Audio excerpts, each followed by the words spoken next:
Le travail à chaud est l'une des causes les plus fréquentes d'incendies en entreprise.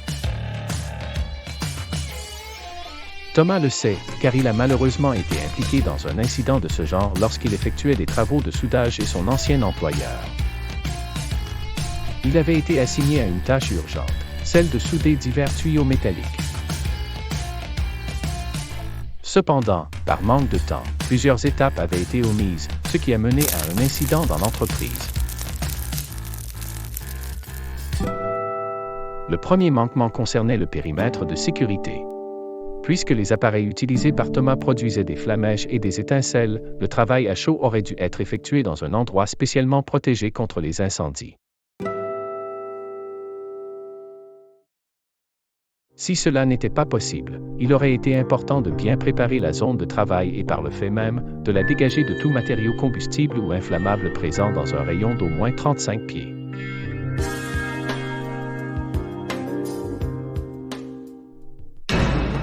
Thomas l'a appris à ses dépens, lorsqu'une étincelle de soudage a malencontreusement atterri dans une boîte en carton qui contenait des matériaux de construction en plastique et qui se trouvait près de lui et qui a pris feu.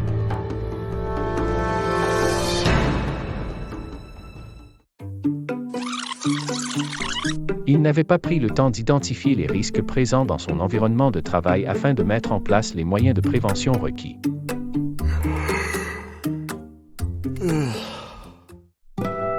Le deuxième manquement concernait le permis de travail à chaud. Il était essentiel pour Thomas d'avoir ce permis avant d'entreprendre la tâche, car la soudure n'était pas effectuée dans une zone désignée.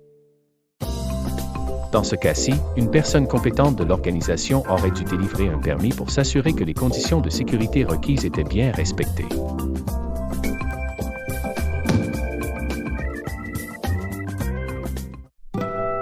Le troisième manquement de l'organisation concernait le surveillant d'incendie.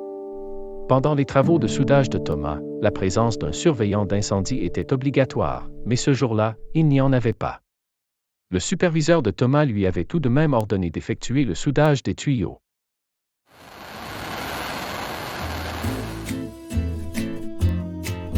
En effet, un surveillant aurait dû accompagner Thomas en se plaçant à l'extérieur de la zone désignée tout en étant prêt à éteindre les matériaux si ceux-ci prenaient feu.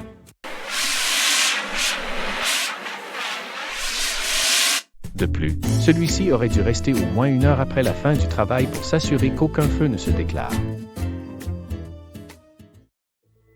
Le dernier manquement de cet incident est lié au port de l'équipement de protection individuelle. Thomas n'était pas bien protégé lorsqu'il effectuait son travail à chaud. Bien qu'il portait son masque de soudure, il ne portait pas les vêtements adéquats à la tâche. Les vêtements qu'il avait choisis étaient susceptibles de prendre feu puisqu'ils étaient faits de fibres synthétiques. Il aurait dû privilégier les tissus en pur coton ou en pure laine. Outre son masque de soudure, il aurait également dû porter des gants résistants aux flammes, un bonnet ou une cagoule résistant aux flammes sous son casque, des bottes de sécurité avec métatarses externes résistantes et un tablier de cuir.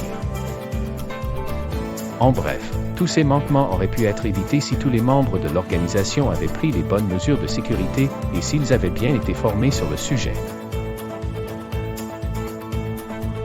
Heureusement, lorsque les matériaux de construction en plastique ont pris feu, le brasier a pu rapidement être éteint et contrôlé. Plus de peur que de mal. Pour terminer, le travail à chaud n'est pas sans risque. Une étincelle suffit pour déclencher une réaction terrible. Il faut donc prendre toutes les mesures nécessaires pour éviter qu'un incendie se déclare. Pour en apprendre plus sur le sujet, veuillez consulter notre plateforme et catalogue e-learning ainsi que nos services de formation et services professionnels en gestion des risques.